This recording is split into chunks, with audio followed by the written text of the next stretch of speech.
Bueno, es un placer estar aquí en este congreso. Os agradezco mucho la invitación y espero poder introduciros a un tema que creo que es apasionante. Es continuación de lo que ya introdujo el profesor anterior, perdonad, y creo que ahora la visión va a ser más la de un astrofísico, más que la de un físico de partículas. Un astrofísico que ha dedicado buena parte de su vida en la investigación justamente a tratar de entender los fenómenos cerca del origen del universo. Empezamos con... Estos son los temas que voy a introducir hoy en esta charla. Hablaré un poco acerca de la expansión del universo y los principales fenómenos que tuvieron lugar quizás en los primeros instantes, para después centrarme en lo que es el fondo cósmico de microondas. La investigación en España sobre el fondo cósmico de microondas, desde el punto de vista experimental, arranca aquí, en Tenerife, en el año 84, con un experimento que desarrollamos en el Instituto de Astrofísica de Canarias con la Universidad de Manchester y la Universidad de Cambridge. Desde entonces, de manera ininterrumpida, hemos estado desarrollando experimentos que han medido las anisotropías del fondo cósmico de microondas, y os voy a contar un poco en qué ha consistido esa historia y bueno, hacia dónde vamos ahora, qué es lo que estamos haciendo en el instituto en este campo. Y eso tiene que ver con el último apartado, ¿verdad?, que tiene pues, dos puntos: el satélite Planck, donde somos coinvestigadores, y el proyecto Quijote, donde somos líderes de un consorcio. Y bueno, pues la expansión del universo, de sobra es conocida. Fue descubierta por Edwin Hubble. Ahí tenéis el telescopio Hubble, que recibe el nombre del descubridor de la expansión. Este es el resultado, publicado en el año 29, una relación simple entre la distancia aparente y la velocidad a rayas de las galaxias. Esto es un resumen, ¿verdad?, en términos de distancia, en miles de millones de años luz. Las velocidades aparentes alcanzan pues, decenas de miles de kilómetros por segundo. En objetos mucho más distantes, pues, velocidades aparentes, sabemos que estamos hablando de la expansión del espacio, no tanto del movimiento, pues de órdenes de cientos de miles de kilómetros por segundo. Lo más interesante, ya lo sabéis, es lo que en los últimos años se ha dado a conocer como la expansión acelerada del universo, gracias a observaciones de supernovas en galaxias muy distantes. Esto es una supernova en una galaxia observada en imágenes del telescopio espacial Hubble, año 2002, año 1995. Estas explosiones son resultado de la detonación de una estrella enana blanca, a la cual le están transfiriendo materia y una estrella compañera, y alcanza pues, un brillo máximo bien identificado por los astrónomos, por tanto se convierte en un tipo de medida de distancia. Cuando conocemos la luminosidad, el número de vatios que emite una fuente, pues en función de lo que recibimos de esta fuente podemos saber a qué distancia se encuentra. Esas son las supernovas de tipo 1A, que se utilizan para medir distancias y para ver que hay una desviación en el comportamiento lineal de esa relación entre las velocidades aparentes y las distancias, una desviación que se interpreta como una expansión acelerada del universo. Pues bien, ese es el contexto, esencialmente, el contexto donde tenemos ahora la cosmología. Tenemos que entender por qué el universo está en expansión acelerada, todavía no sabemos muy bien la causa. Los descubridores del fenómeno de expansión acelerada recibieron el premio Nobel de Física. Edwin Hubble debería haberlo recibido por ese descubrimiento primario para la cosmología. En base a este contexto y a los conceptos básicos que nos deja sobre la relación entre materia y espacio-tiempo Einstein, pues es posible construir un esquema, un modelo matemático que describe la evolución del universo. Esa construcción matemática, en la que yo no voy a entrar, pues conduce a lo que llamamos el modelo del Big Bang, ¿de acuerdo? Básicamente, resumido en este tipo de esquemas que sobra son conocidos, en donde el tiempo actual está aquí, en un universo donde apreciamos la existencia de galaxias, de estructuras, de planetas, sistemas planetarios, vida, y hacia atrás en el tiempo, bueno, pues van cambiando el tamaño del universo, va cambiando, por tanto, la concentración de materia, la densidad de materia y energía va cambiando, y por tanto hay etapas sucesivas que podemos concebir teóricamente y que nos gustaría poner a prueba. En esa búsqueda del origen, lo que vamos haciendo es recorrer las huellas que el universo nos ha dejado en distintas etapas que ha tenido que atravesar como consecuencia de la compresión cada vez mayor en un universo más pequeño de toda la materia y energía que ahora sabemos existe en el universo. Eso conduce a temperaturas de miles de millones de grados en instantes muy cerca del instante original y densidades elevadísimas. En esas condiciones no hay laboratorios como ya habéis oído, no hay laboratorios en la Tierra que puedan reproducir esas condiciones. Esas condiciones tenemos que acudir a la especulación teórica, bien fundada, pero especulación que nos gustaría poner a prueba en algún momento. ¿Cómo conseguimos poner a prueba las ideas que hay detrás de este tipo de esquema sencillo? Pues eso es una tarea ingente que involucra ahora a miles de investigadores en el ámbito de la astrofísica, en el ámbito de la cosmología y en el ámbito de la física de partículas. Lo que observamos ahora son cúmulos de galaxias distribuidos por todo el cielo, una estructura en la distribución de las galaxias del universo, una estructura que es no aleatoria, es decir, claramente hay algún tipo de condicionante, porque si no las galaxias hoy día no formarían inhomogeneidades en su distribución como las que veis aquí. Este es un cubo que representa un cierto volumen del universo, cada puntito aquí es una galaxia, y cuando hacemos el análisis tridimensional de la distribución de las galaxias vemos que con frecuencia estas forman esos cúmulos. A las galaxias les gusta estar agrupadas y tenemos que entender por qué. Hay grandes espacios vacíos entre grupos de galaxias. Entre los cúmulos de galaxias, estos espacios pueden alcanzar tamaños de cientos de millones de años luz. Hay grandes concentraciones y estructuras filamentarias que conectan esos grupos de galaxias. Esa estructura que tiene el universo actual, que se ha ido identificando en las últimas 4 décadas, esa estructura está razonablemente bien entendida en el marco del modelo del Big Bang, siempre que uno incorpore ciertas hipótesis, por ejemplo, la existencia de materia oscura. Y también podemos comprender su formación en el caso de que exista una componente de energía oscura dominante, como todo parece indicar. Es decir, tenemos conceptos básicos, y esto se hace con grandes simulaciones en los grandes ordenadores, tenemos los conceptos básicos razonablemente bien anclados, pero nos falta conocer todavía la naturaleza de estas componentes esenciales que ya han sido introducidas antes. Entonces, esto que veis aquí es una evolución temporal de cómo se cree que la estructura en el universo, en su distribución de galaxias, evoluciona con el tiempo. De un universo razonablemente homogéneo, pero no perfectamente homogéneo, que surge de los primeros instantes, hasta un universo altamente inhomogéneo, a pesar de que a gran escala la distribución, galaxias hay en todas partes, ¿no? Pero hay inhomogeneidades en escalas de decenas de millones de años luz. Grandes inhomogeneidades. Esto se entiende bien por la evolución sometida a la fuerza de la gravedad, en presencia de materia oscura y de energía oscura, la evolución de la agregación de la materia visible. También traza probablemente la materia no visible, pero eso es un tema un tanto complicado que voy a dejar. Esencialmente, estamos observando hoy día el universo cercano, formado por galaxias. Este es el universo lejano que puede ver telescopios como el telescopio espacial Hubble o el GTC en La Palma. Los grandes telescopios pueden ver galaxias a distancias de 5.000, 8.000 millones de años luz, 10.000 millones de años luz, pero más allá, esa transformación que tiene la materia y la radiación, más allá en el tiempo, cuando observamos los fenómenos más lejanos, ya no vemos galaxias. Hay un tiempo en el cual nacen las galaxias en el universo, todavía no hemos llegado a detectar ese instante, pero sí hemos llegado a detectar lo que ocurrió antes de ese instante del nacimiento de las galaxias. Yendo hacia atrás en el tiempo, sabemos que la radiación se convierte en esto, lo que ahora vemos como el fondo cósmico de microondas. La radiación que había en el universo, a unos 300.000 años del origen, tenía una temperatura de unos 3.000 Kelvin, aproximadamente. Antes de esa temperatura, la radiación alcanzó temperaturas muchísimo más elevadas. Hasta el origen probablemente llegaríamos a temperaturas de 10 a la 15 Kelvin, entrando en etapas que son difíciles de describir desde el punto de vista físico, porque no tenemos experimentación, por ejemplo, a 10 a la 20 Kelvin. Pero sobre esta etapa en concreto, en donde captamos el fondo de microondas, pues hemos conseguido muchísima información muy interesante. El descubrimiento del fondo cósmico de microondas, la huella que queda remanente de esa etapa en la que el universo tenía unos 3.000 Kelvin de temperatura promedio en el plasma, ¿verdad? El descubrimiento lo hicieron Penzias y Wilson en los años 60.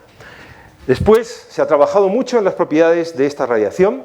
Debo decir que en cada centímetro cúbico hay 400 fotones del fondo de microondas en el universo. Es por tanto la componente en energía, en el espectro electromagnético es la componente más dominante.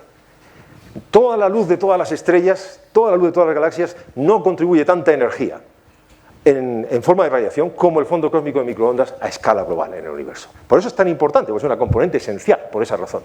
Este es el espectro que tiene, un espectro planckiano, una temperatura ahora de 2,73 Kelvin. ¿De acuerdo? Muy bien medida, es un espectro fantástico. Es increíble cómo la naturaleza puede tener fenómenos tan bien definidos desde el punto de vista matemático.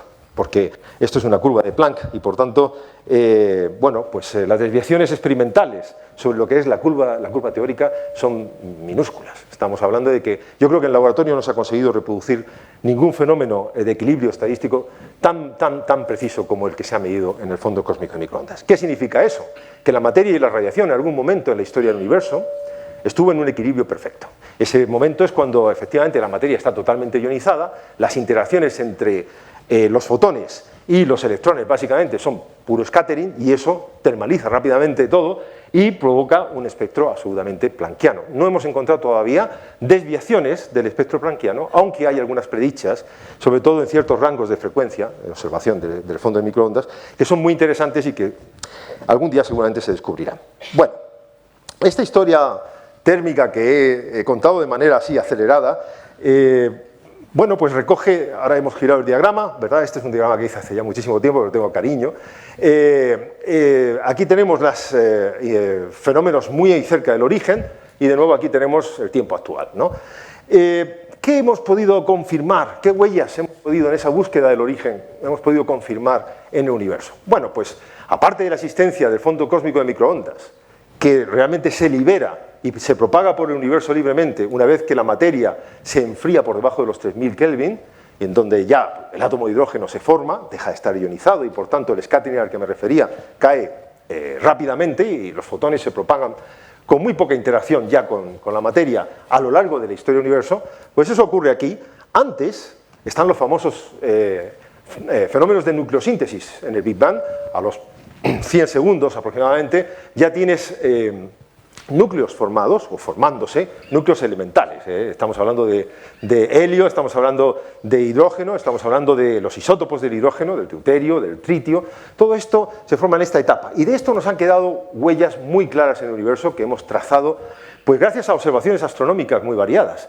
Y no tengo mucho tiempo, pero sí me gustaría comentar, porque esto en los años 80 pues realmente era un tema muy candente de investigación, el tratar de trazar astronómicamente la presencia y cuantitativamente la presencia de los núcleos que la teoría, que es previa, de nucleosíntesis primordial, predecía para el universo, como resultado emergente de la nucleosíntesis en el Big Bang, ¿de acuerdo?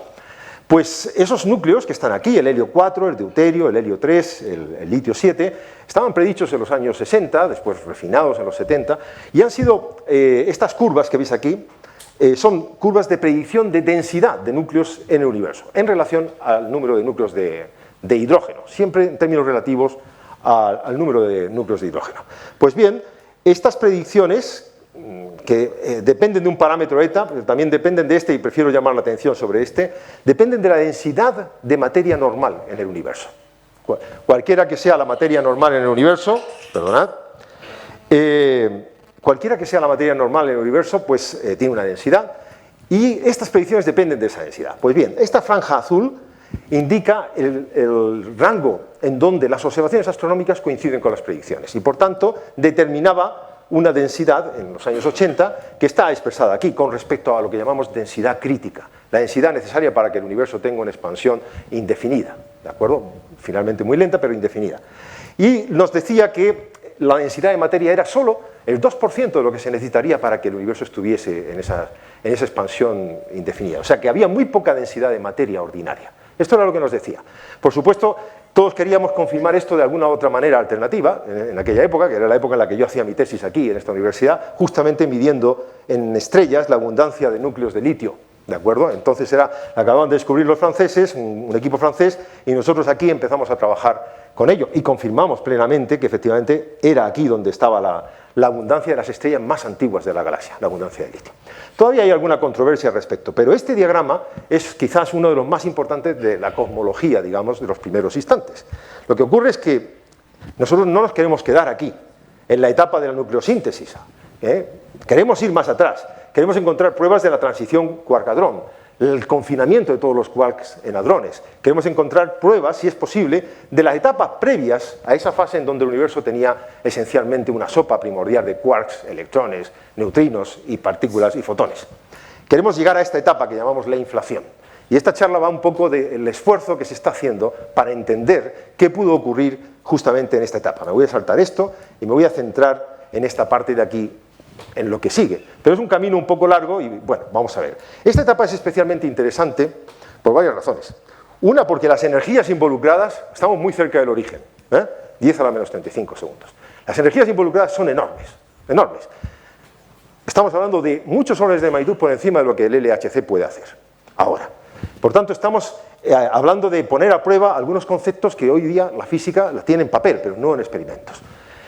Claro, tenemos la limitación que nuestro laboratorio pues es el universo, son las huellas que dejó el universo, o sea que no es trivial y no va a ser una medida nunca directa de un fenómeno, pero nos dan pistas muy interesantes. Por un lado, en esa etapa, la densidad de energía en el universo pues podría ser la de un campo escalar que fue responsable quizás de una expansión acelerada. Sería una etapa de expansión acelerada, ahora mismo estamos seguramente en una etapa de expansión acelerada, pero esta de aquí fue absolutamente violenta, porque en una escala temporal cortísima, el incremento del tamaño del universo es de este factor que veis aquí, 10 elevado a 29, 10 elevado a 30. Estamos hablando en instantes, ¿de acuerdo? Eso es lo que se llama realmente una expansión acelerada. Lo que vivimos ahora es una expansión acelerada también, pero de otra magnitud. ¿Qué ocurre? Probablemente ocurrió esto, que es fundamental, es muy importante. La rotura de simetrías en las teorías de gran unificación de las tres interacciones. De ahí surgen, seguramente, la interacción electromagnética, la débil y la fuerte, se diferencian. Previo a esto, estas estarían unificadas. Si conseguimos alguna pista de la energía involucrada en ese fenómeno, conseguiremos pistas acerca de estas teorías de gran unificación. No sé hasta dónde se podrá llegar, pero ese es nuestro intento. Predicciones concretas para huellas que dejaría esto en el universo. Voy a centrarme solamente en dos, ¿de acuerdo? Una, la estructura geométrica del universo. Como consecuencia de esa expansión acelerada, hay una conclusión inmediata. Todo esto viene de los años 80. Los físicos teóricos, en los años 80, físicos de partículas, cosmólogos, se dieron cuenta de que en ese tipo de escenarios automáticamente determinas la geometría del universo, que tendría que ser una geometría euclídea, esencialmente euclídea como la que hay aquí, en la Tierra, válida en todo el universo. O sea, lo que llamamos planitud geométrica. La otra predicción es que el resultado de esa expansión, las pequeñas fluctuaciones cuánticas que había en esa bola primordial, se convierten pues, en fluctuaciones en densidad, cuando se generan las primeras inhomogeneidades en el plasma que va a producir después la formación de las galaxias. Hablamos entonces de generación de los gérmenes de las galaxias, las semillas de las galaxias. Y hay una fórmula, una expresión matemática muy concreta, con algunos parámetros indeterminados, que nos dice cómo sería la cantidad de inhomogeneidades que hay en distintas escalas en ese universo. Una predicción muy concreta. Todo esto viene de la inflación. Lo interesante es que estas predicciones se han verificado. Se han verificado en los años 90, esencialmente verificadas, como consecuencia de experimentos como el que habéis oído, el satélite COBE de la NASA, que en el año 92 encuentra la primera huella en el fondo de microondas de esas semillas de los gérmenes de las galaxias. Después de hacer medidas muy precisas del fondo de microondas, voy a explicar, aunque ya está, creo que claramente introducido en la conferencia anterior, simplemente el fondo de microondas es absolutamente uniforme, pero no perfectamente uniforme, ¿vale? Si en primera aproximación medimos la intensidad del fondo de microondas, en escalas con precisiones de una milésima, pues lo vemos, y hacemos este planisferio de la bóveda celeste, lo vemos uniforme. Si mejoramos la medida por debajo de la milésima, apreciamos un efecto dipolar, que no tiene que ver con la cosmología, sino con el movimiento de nuestro sistema con respecto al fondo de microondas, el movimiento de nuestra galaxia, etc.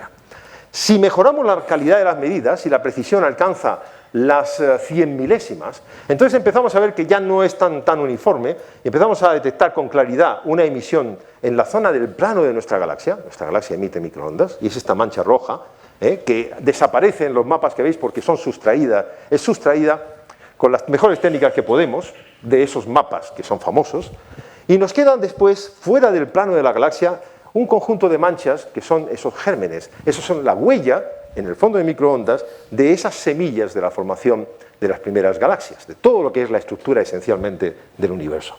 Esa anisotropía intrínseca, es la detección de esa anisotropía intrínseca, es la que consiguió el satélite COBE. En estas imágenes ya se elimina la galaxia y ha sido confirmada en todo el cielo, básicamente por el satélite WMAP, también de la NASA, donde veis que con mejor resolución espacial se puede detectar la estructura que hay asociada a cada una de estas manchas en el cielo. Y, bueno, las manchas dominantes pues tienen un grado, aproximadamente el máximo contraste en estos mapas ocurre en escalas de aproximadamente 1 grado. Eso es algo fundamental para poder entender cuál es la geometría del universo, pero no tendré tiempo para explicar esto en detalle. Lo que sí puedo decir es que ese resultado vale el premio Nobel de Física del año 2006, ¿de acuerdo? O sea, es algo que verdaderamente nos ha dado una visión muy profunda de lo que pudo ocurrir en el origen del universo. Esa verificación de esas predicciones de los escenarios de la inflación que hasta ese momento, año 92, pues realmente estaban en el ámbito especulativo. Nosotros, como comentaba al principio, empezamos con experimentos del fondo de microondas. Ya os voy a contar un poco pues, lo que se hace aquí. Lógicamente, a escasos 2 kilómetros de esta facultad, el Instituto de Astrofísica de Canarias, pues tiene un grupo de investigación que desde el año 84 trabajaba con colegas británicos, sobre todo, en el desarrollo de experimentos, y estos son los que hemos hecho hasta la fecha, para tratar de medir esas anisotropías del fondo de microondas. El primer experimento, el experimento de Tenerife, pues medía a 3 frecuencias, a 10, 15 y 33 GHz, la recepción de señales de microondas. Después hicimos experimentos de mayor resolución a 33 GHz, y este es el experimento exclusivamente español, que es Cosmosomas, que fue para medir sobre todo la emisión de la galaxia. Lo que pudimos hacer fue confirmar, llegamos tarde, es decir, empezamos antes pero llegamos tarde. Eso es algo característico de la ciencia en España. No tenemos suficiente apoyo, arrancamos, también pasó en la ciencia británica, que no es tan característico, debo decir, pero nos pilló por ahí. Los americanos nos ganaron la jugada y lo que pudimos conseguir nosotros realmente fue tener un experimento cercano a la confirmación. Esto que veis aquí son los primeros registros independientes de COBE, publicados en el año 94 por nuestro experimento, en donde efectivamente la amplitud de las variaciones en la señal de microondas, una señal radioeléctrica, pues son justamente de la amplitud necesaria para poder decir que en esa zona de cielo donde nosotros habíamos medido coincidíamos con el satélite. Bueno, pues muy bien, el satélite WMAP en el año 2003 confirma de manera rotunda y otros muchos experimentos confirmaron el resultado del COBE. ¿Qué pasó después? Pues aquí en Tenerife lo que hicimos fue, de nuevo con nuestros socios, desarrollar instrumentos para medir con mayor resolución espacial. Queremos ver esas estructuras no en escalas de unos grados, como habíamos detectado, sino en escalas de minutos de arco. Hoy día hay experimentos en el mundo que trabajan a escalas de segundos de arco, casi, a escalas de 30, 40, 50 segundos de arco. O sea, este campo ha evolucionado para mejorar la calidad en la imagen del fondo de microondas, que es lo normal. En cualquier sistema pretendemos casi siempre obtener imágenes de mejor calidad. Es lo mismo que se ha hecho en el fondo de microondas. Nosotros conseguimos, pues eso, ya en la década de los 2000 y pico, mapas del fondo de microondas con resoluciones de 10, 15 minutos de arco. Entonces era uno de los experimentos el VSA, está aquí en el Teide, uno de los experimentos más avanzados. De hecho, aquí tenéis imágenes de nuevo del año 2002. Este tipo de medidas permitieron determinar lo que llamamos el espectro angular de fluctuaciones, de potencia del fondo cósmico de microondas. Medimos intensidades del fondo de microondas en este momento. Y lo que queríamos ver es cuál es ese espectro de potencias. ¿Por qué? ¿Y en qué consiste? Vamos a ver, un espectro de potencias, como sabéis, es la forma de medir la cantidad de señal que hay en una cierta escala espacial. Entonces, esto que veis aquí es un modelo teórico, en donde se predice cuál es el espectro de potencias angular para el fondo cósmico de microondas en función de un parámetro que es justamente el de la densidad de materia, a la que yo me refería antes en la nucleosíntesis primordial. Si la densidad fuese 0,5 milésimas de la crítica, ese sería el espectro de potencias. Si incrementamos ese número, pasando a ser el 50% de la densidad total de materia y energía, es decir, si nuestro universo tuviese en forma de materia ordinaria el 50% de la densidad necesaria para esa expansión indefinida, este sería el espectro de potencias. ¿De acuerdo? Es muy sensible el espectro de potencias angular, es decir, las características de las manchas del fondo de microondas es muy sensible a un parámetro como este, pero no solamente a este. Lo interesante en los años 2000 es que, en base a distintas consideraciones teóricas, el fondo cósmico de microondas en su espectro de potencias angular era sensible a todos estos parámetros, y sigue siéndolo, claro, a la densidad bariónica, a la densidad de neutrinos en el universo, densidad de materia oscura fría, densidad de energía en fotones, densidad de energía del vacío, a más de 11 o 12 parámetros fundamentales en la cosmología. Entonces, ¿por qué queríamos medir el espectro de potencias angular con mucha precisión? Porque queremos acotar todos estos parámetros que determinan el modelo cosmológico, ¿de acuerdo? Esa es la... Por ejemplo, la planitud a la que me refería, geométrica, es un parámetro crítico. Este determina la geometría. La densidad crítica del universo sería una geometría plana. Pues bueno, fijaros, ese parámetro también tiene una sensibilidad. El problema es que uno puede generar millones de modelos de universo y tiene que decidir cuál es el conjunto de 7, 8, 10 parámetros que mejor determinan el acuerdo con las observaciones. Y a eso nos dedicamos, y se han dedicado muchos grupos. Nosotros, pues en el año 2003, aquí, este es un trabajo realizado aquí en el instituto, medimos con el USA este espectro de potencias. Por ejemplo, había 5 experimentos entonces en el mundo, ¿de acuerdo? El año 2003 es crítico porque un satélite de la NASA publica sus resultados. Así que cuento primero lo que habíamos hecho. Y veis, es posible acotar, o era posible acotar cada uno de estos parámetros. Esta es la constante de Hubble, el ritmo de expansión del universo. Durante muchos años se habló de que era 71 y efectivamente un experimento como este pues daba ese valor. Esto tiene que ver con el espectro de fluctuaciones primordiales, por ejemplo, que medíamos muy cerca de 1. Hoy sabemos que está un poco por debajo de 1. Muy interesante. La densidad crítica, es decir, ¿cuál es la densidad total de materia y energía? Coincide con la crítica. Coincide con ese valor. Por tanto, la geometría del universo es euclídea, a gran escala. Cosas así se fueron concluyendo en los años 2002-2003. Ese es el camino que yo comentaba de acercarnos al origen. En el año 2003 hay una revolución porque lo que hacíamos con experimentos pequeños en pequeñas zonas de cielo, el satélite de la NASA, WMAP, lo hace para todo el cielo. Y nos mide todo el cielo en microondas, en varias frecuencias, con una resolución angular pues que está en torno a los 15 minutos de arco, en promedio 12 minutos de arco, ¿de acuerdo? Se ha eliminado la emisión de la galaxia con unas técnicas, y fíjense, este es el espectro de potencias que ellos determinan en el año 2003. Un clarísimo primer pico que, entre otras cosas, determina que efectivamente la geometría del universo es euclídea, y luego este otro, y la razón de estos dos picos, por ejemplo, determina la densidad de materia bariónica. No lo comenté antes, pero en este ya veíamos, a ver si lo tengo aquí, fíjense, del fondo cósmico de microondas inferíamos en el año 2003 lo mismo que se infería de la nucleosíntesis primordial. Mecanismos absolutamente distintos, huellas distintas en el universo del contenido de materia ordinaria. Esto fue muy interesante porque veíamos que el modelo podía realmente estar en lo correcto, a pesar de todas las incertidumbres que nos queda acerca de la naturaleza de la materia oscura y bueno, y de lo que vendría después, que es la detección de la energía oscura. Pero había consistencia en algunos parámetros y esto lo hacía muy interesante. Datos más recientes, los 5 experimentos a los que me refería, pues bueno, van delineando esos picos y valles que hay en el espectro de potencias y que ahora entendemos la física con claridad, porque ya estaba previsto, pues en fin, gente muy avanzada, y muy buena en física de los años 70, ya había previsto Serdovich, sin ir más lejos, y Sájarov en Rusia. Lo que pasa es que siempre se les hacía poco caso, pero ya había previsto oscilaciones acústicas en el plasma. En Estados Unidos también, Peebles y otros, de manera independiente.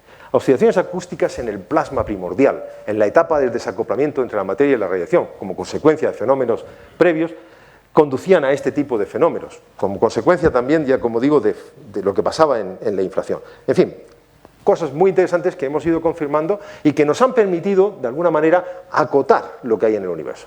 Este tipo de técnicas, combinadas con otras, estudio de estructura a gran escala del universo, permite pues, afirmar que efectivamente la materia ordinaria pues, es una mínima componente de la materia y la energía en el universo. La materia ordinaria, como mucho, va a estar en torno al 0, como veis aquí, al 4 o 5%. La materia oscura, es decir, la materia que tiene capacidad de atracción gravitatoria, pero que no tiene una fácil interacción con la materia normal, estaría distribuida en el universo y podría dar cuenta pues, fácilmente del orden del 20 y tantos %. Y finalmente la componente dominante, que es lo más sorprendente, no tiene que ver con la materia. La componente más dominante en la densidad total de materia y energía es lo que llamamos la energía oscura y es precisamente el gran enigma que tenemos ahora por entender. No sabemos qué es, sabemos que se comporta, como decía antes Luis, pues, como una antigravedad, si queréis, entre comillas. ¿Qué es lo que podemos hacer? Pues seguir indagando en el universo, porque hacer experimentos de materia oscura pues se hacen en laboratorios subterráneos, como habéis oído, pero hacer experimentos de energía oscura pues hay que hacerlos con el universo, a gran escala. Entonces hay varios intentos de abundar en ese conocimiento de la ecuación de estado de la energía oscura. Uno, por ejemplo, es utilizar el siguiente experimento de microondas, que ahora mismo está terminando su vida. En este pues participamos también en el grupo del Instituto de Astrofísica de Canarias desde el principio. Ha llevado 20 años hacer este experimento, 20 años desde que empezamos en el año 92 a prepararlo hasta hoy día, y ha dado unos datos fantásticos. Lo que lamento es que no puedo enseñar los datos, no puedo, porque lo que puedo enseñar son los resultados sobre la emisión de la galaxia, pero no estoy autorizado a comentar ni una sola palabra acerca de los resultados en cosmología. El año que viene se harán públicos, ¿de acuerdo? El consorcio involucra a más de 300 científicos, hay un cuadro de dirección y las normas son muy tajantes para que no haya filtraciones. Pero lo que sí puedo decir es que ha transcurrido ya el tiempo de la misión, que nuestra participación afortunadamente funcionó bien, porque podíamos haber machacado uno de los 2 experimentos que hay a bordo con lo que hacíamos nosotros aquí, y no, ha funcionado muy bien, todo ha funcionado muy bien, y la calidad de los datos es excepcional. Es decir, el satélite Planck de la Agencia Espacial Europea ha cumplido con, efectivamente, proporcionar mapas en un mayor rango de frecuencias que los experimentos americanos, con una mayor resolución espacial, tenemos mapas mucho mejores en resolución espacial, un factor 2 o un factor 3, depende de cómo se mire, y una mayor sensibilidad también. Como consecuencia, es posible estudiar nuevos fenómenos y eso es lo que se está haciendo ahora mismo. Y lo que diremos acerca de esos nuevos fenómenos, pues tendrá que ser el año que viene. Así que ahora me temo que solamente puedo ilustrar un poco lo que es el satélite. Es un esfuerzo ingente, os lo he dicho, 20 años. Este es el satélite Planck. Este es simplemente, por ejemplo, una de las cadenas de medida, con una antena pequeña, corrugada, y después un sistema de modulación, un sistema de amplificación electrónica. En el plano focal hay muchas de estas, ¿veis? Cada una de esas están aquí en el plano focal, la antena tiene 1,5 metros.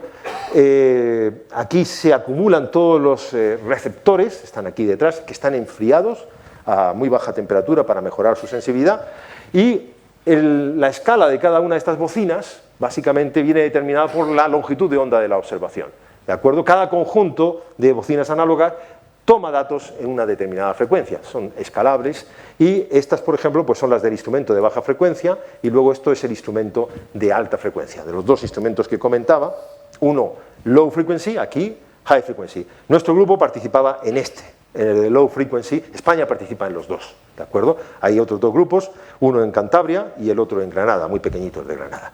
Pues bien, este es el instrumento donde nosotros contribuimos, y me gustaría mostrarlo, pues porque básicamente se ha hecho esto aquí gracias a la contribución de empresas, porque la tecnología está en empresas, muchas veces mucho más avanzadas que nosotros en los institutos de investigación.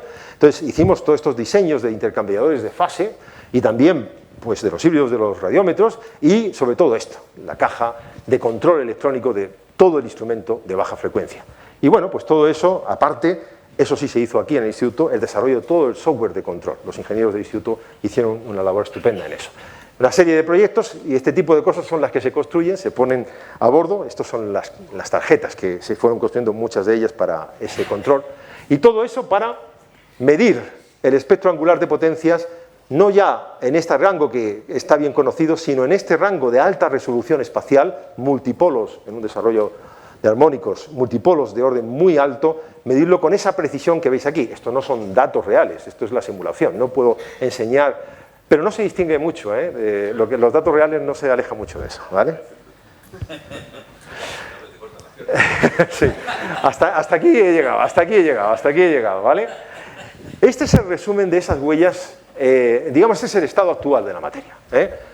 Tenemos como objetivo investigar lo que ocurrió aquí. Huellas nos ha ido dejando el universo a lo largo de su historia. He comentado el fondo de microondas, la nucleosíntesis primordial, lo que han hecho las grandes misiones y experimentos del fondo de microondas.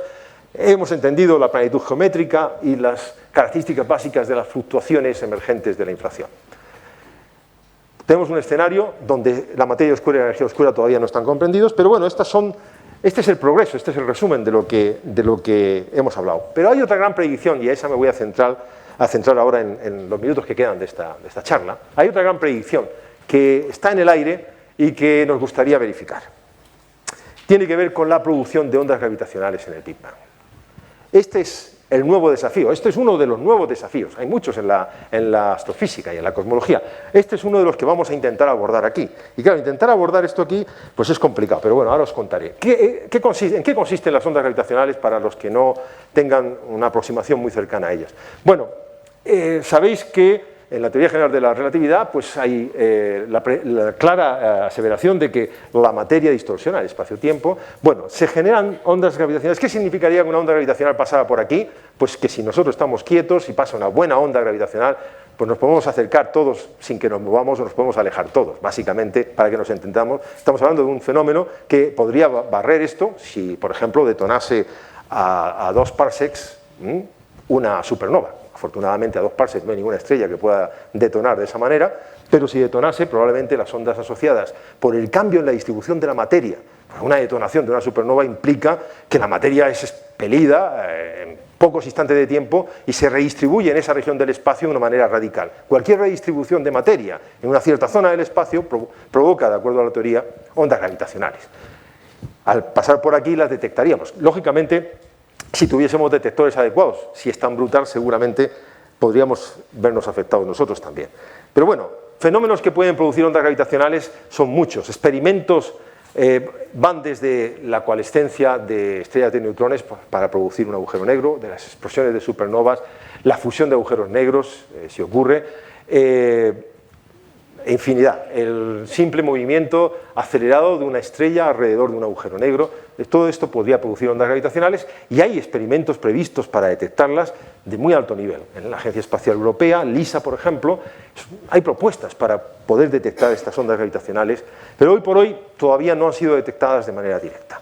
Y a las que yo me refiero, además, son las que se produjeron en un momento determinado, ¿vale? Que son las que tuvieron lugar en la inflación. Hay una predicción clara de que en el escenario de inflación, en cualquiera de los escenarios básicamente, se producen ondas gravitacionales. Y queremos detectarlas. No podemos detectar podemos detectarlas con experimentos específicos de manera directa, pero también las podemos detectar de manera indirecta en el fondo de microondas.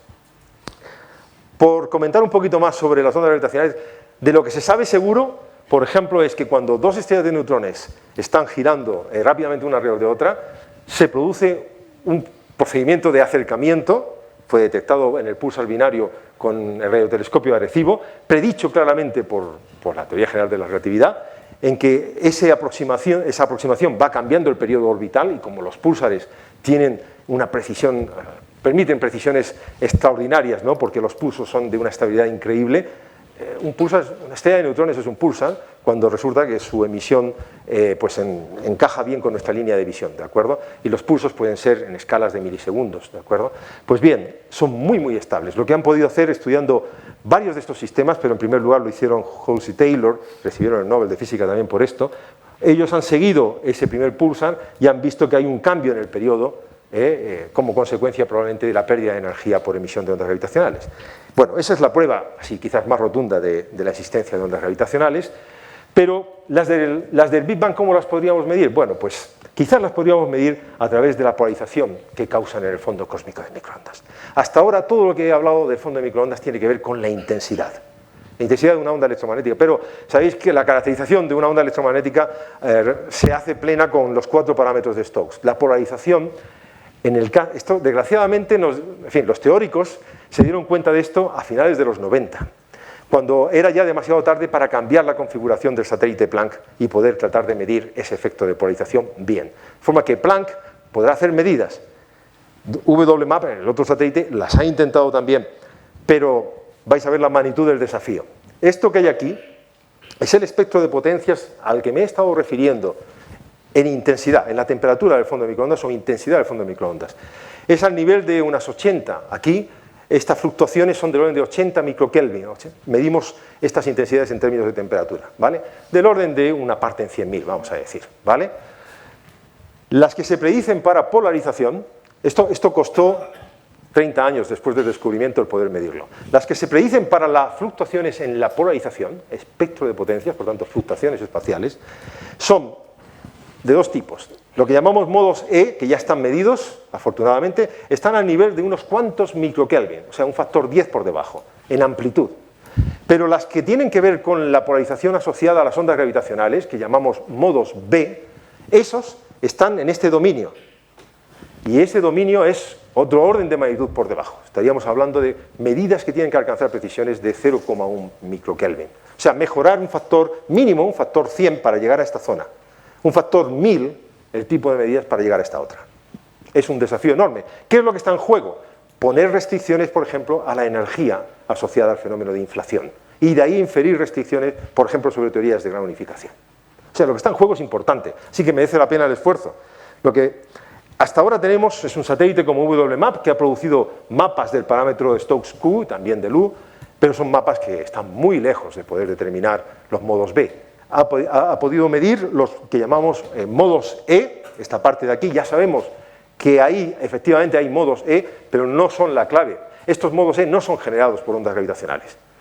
Esto es muy importante porque nos dice que la predicción teórica de que iba a haber polarización se cumple y que tenía un espectro de potencias, bueno, hombre, no está muy bien medido, pero apunta a que se va a poder medir bien en escalas de 1 o 2 años. Lo que no sabemos es cuándo vamos a poder entrar aquí, en ese dominio. Y ahí viene el experimento Quijote, porque realmente es una utopía. Probablemente se han pasado casi, en fin, 400 años, no sé cuántos años podrá pasar hasta que midamos las ondas gravitacionales del Big Bang, ¿no? Pero desde luego, bueno, pues como somos españoles, nos hemos lanzado al ruedo y vamos a hacer un experimento que tratará de medirlo.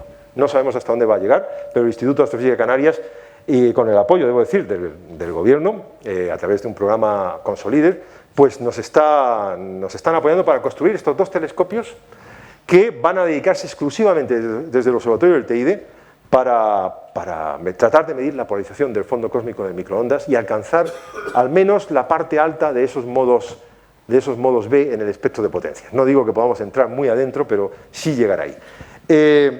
Tenemos socios muy buenos, los tenemos en Cantabria y los tenemos también en Manchester y en Cambridge, aunque no se vea ahí muy bien, eso es la Universidad de Cambridge, son los socios de toda la vida en nuestros experimentos. Este es el primer telescopio que se acaba de desempaquetar, es decir, se ha probado intensamente, se acaba de desempaquetar y está pues metiéndose en cajas para subirlo al Observatorio del Teide. El primer telescopio Quijote va a dedicarse sobre todo a medir la emisión de microondas en nuestra galaxia, para poder corregir bien. Lo primero es entender lo que pasa en nuestra galaxia con la polarización. Esperamos que no sea muy grave la polarización inducida por la galaxia, pero es lo primero que vamos a hacer. El segundo telescopio va a intentar medir los modos B, el segundo telescopio. Tenemos unas antenas de apoyo que ya están instaladas en el observatorio, 2 antenas de casi 4 metros, que hacen medidas de radiofuentes, de la polarización de radiofuentes. Es decir, vamos a intentar corregir en los mapas cualquier emisión de cualquier galaxia. Sabemos que las 1000 fuentes más brillantes en el cielo, en microondas, las 1000 galaxias más brillantes, podrían su polarización enmascarar algunos de los fenómenos. La vamos a medir y la vamos a corregir. Este sería el primer instrumento que ya está construido, todavía tenemos que mejorarlo un poco, pero bueno, está construido y probado, que será un instrumento multifrecuencia, ha sido construido en su mayor parte en el Instituto de Astrofísica de Canarias, con aportaciones de nuestros socios, y bueno, pues es complicado porque tiene una serie de polarímetros dentro de un criostato, en donde los motores tienen que trabajar a 20 Kelvin sin producir un exceso de temperatura, por resultado de los rodamientos. O sea, ha sido un auténtico quebradero de cabeza desde el punto de vista de la ingeniería criomecánica que lleva. Estos son pues algunas de las imágenes del instrumento que se ha montado abajo en el taller del laboratorio. Aquí podéis ver un poco las tripas, ¿no? Estas son las bocinas por las cuales entrará la radiación. A estas etapas estarán dentro de un criostato en donde los sistemas de modulación mecánica girarán.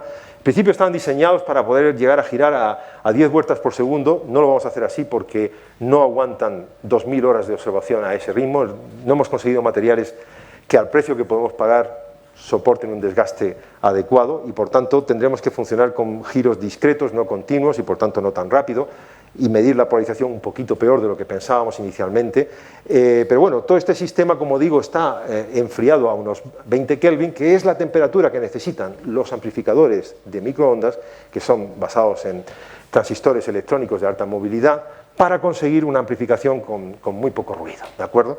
Bueno, pues este es el esquema del instrumento, básicamente, sistema de detección aquí, muy frío, a 20 Kelvin, un poco más caliente, un sistema de reamplificación de la señal y después el sistema de adquisición electrónico. Pues todo esto se ha construido, se ha integrado básicamente en el Instituto de Astrofísica con aportaciones, como digo, de nuestros socios y bueno, estas son algunas de las imágenes de los componentes involucrados. El instrumento está hecho y la idea es que en junio empecemos realmente, después de muchas batallas, porque hemos tenido que batallar muchísimo, el equipo de ingeniería se ha portado muy bien, pues ya estamos cerca de comenzar a cabalgar y básicamente iniciar una nueva etapa en esa búsqueda de huellas de fenómenos cuánticos de muy alta energía en el universo primitivo. Es utópico, es quijotesco y por eso el nombre además le pega muy bien. Los desafíos, pues los desafíos futuros están en estos campos. Hoy he hablado sobre todo de esto, el fondo cósmico de microondas, nuestro objetivo de trabajar en la polarización, es el objetivo compartido en muchos otros grupos.